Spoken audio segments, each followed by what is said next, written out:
This is the 1320 WILS Morning Wake Up with Dave Akerly. Last week, Governor Gretchen Whitmer signed legislation into law that bans the sale of e-cigarettes, vapor products, and alternative nicotine products to those who are underage.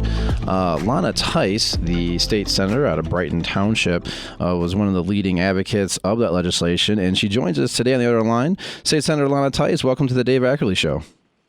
Thank you very much. I'm excited to be here. Thanks for being here as well.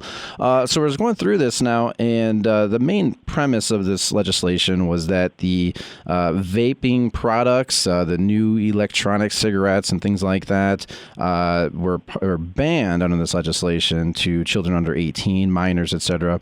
So, just kind of going through this, first of all, what is vaping products? Is people who might be not familiar with that, can you please give us a breakdown of that a little bit?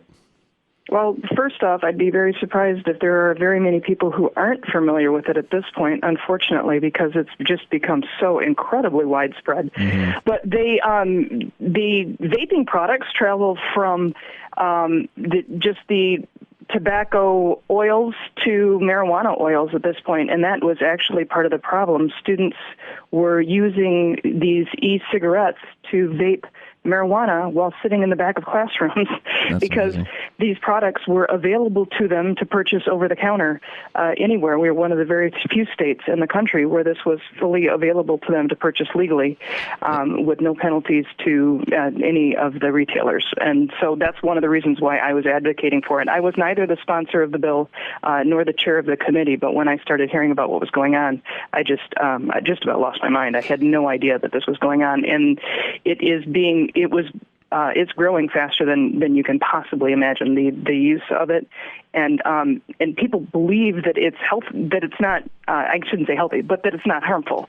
They think that they give up their regular cigarettes, thinking that this is it's like smoking water, and therefore it's safe. No, it couldn't. That couldn't be further from the truth. No, I wouldn't imagine. But what was interesting to me, what caught my attention, was that it wasn't already illegal because right now, a child under 18, a 16-year-old can't just walk into the store and purchase a pack of cigarettes. You just don't do that. And so it's interesting that we needed new legislation for these new products, or is that really just what it was all about? The machines that they used, for lack of a better term, to smoke these products were available to them.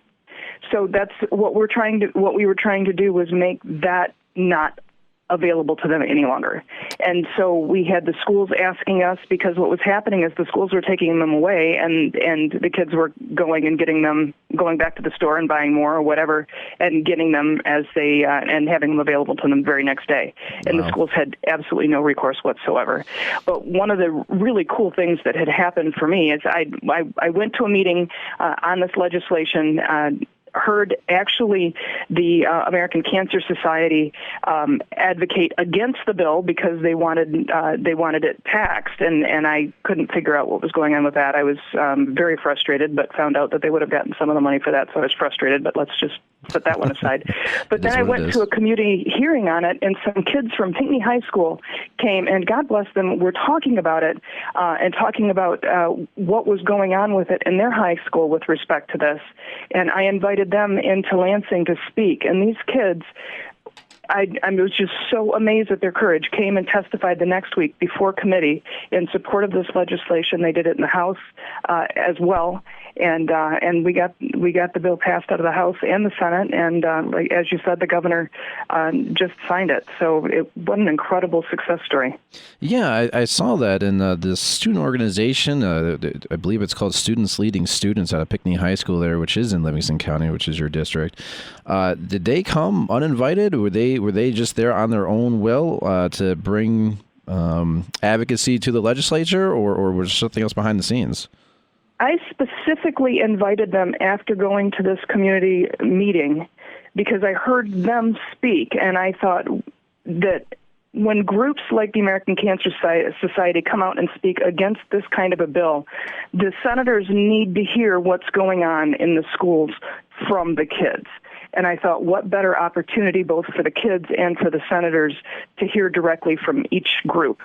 And so I reached out to them at that meeting, and I said, you guys need to come to Lansing and tell us what's actually going on. And they did. They left it the chance.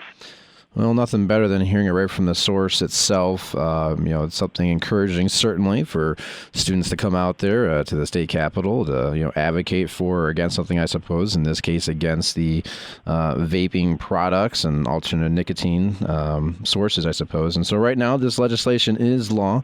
It is subject to a $500 fine, and those products are to be held behind a counter or a locked case. So if those products do get taken away in the classrooms, there is not going to be an easier recourse to obtain them. And does this empower teachers, school officials, administrators, etc., to hold those back and say, well, now it's law, and I guess you're out of luck? They certainly don't have to turn them back to the students any longer. I want to lift up Senator Outman and Senator Bullock. It crossed the aisle. Both we had one Republican, one Democrat on both of these bills. It was an incredible effort on both their parts to get this done. These things had been tried before and hadn't made it through.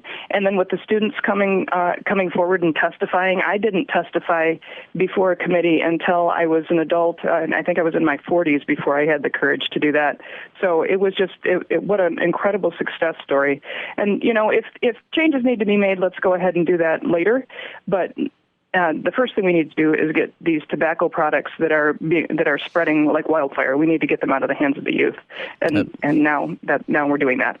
Yeah, absolutely. We see the decline in tobacco sales overall, but now with you get kind of mentioned marijuana being legalized, there might be maybe going back to the drawing board, or maybe rehashing old steps regarding eliminating smoking of any kind, I suppose, with our youth. But as you say, it is really encouraging to see a bipartisan set of bills here, particularly spurred on by students of Pinckney High School, to say, hey, at least for this portion here, let's put a stop to it.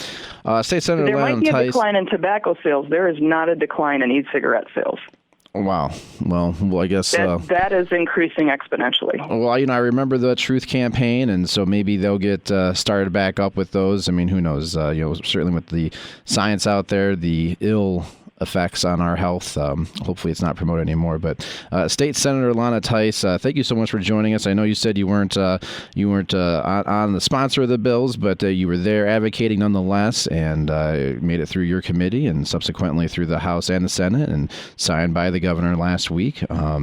Ban no more usage of these products for our minors. State Senator Lana Theis, thank you so much for joining us today on Dave Akerly Show. Thank you. You have a great weekend now. Nick, so no more e-cigarettes for minors. Hey, let's hope not, right? Maybe. We'll see. We'll see how it goes. As a father myself, I hope not. My kids will not be using those in any kind. But stick around. We'll be right back after the bottom of the hour news. 1320 WILS. 1320.